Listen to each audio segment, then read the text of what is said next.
Let me show you how to wind a bobbin for a Bernina 930. We're going to lift this flap, take the thread from the spindle around this loop,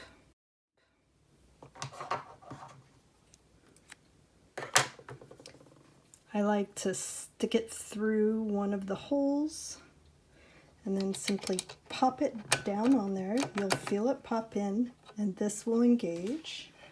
I hold this gently and give the presser foot a whirl.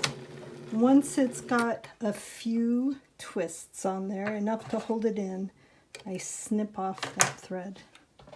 Now sometimes I like to just put my finger on there very lightly, just to give it the tiniest bit of tension and to keep that spool from waddling all over the place. All right, you saw how this popped out when it was done and this popped up.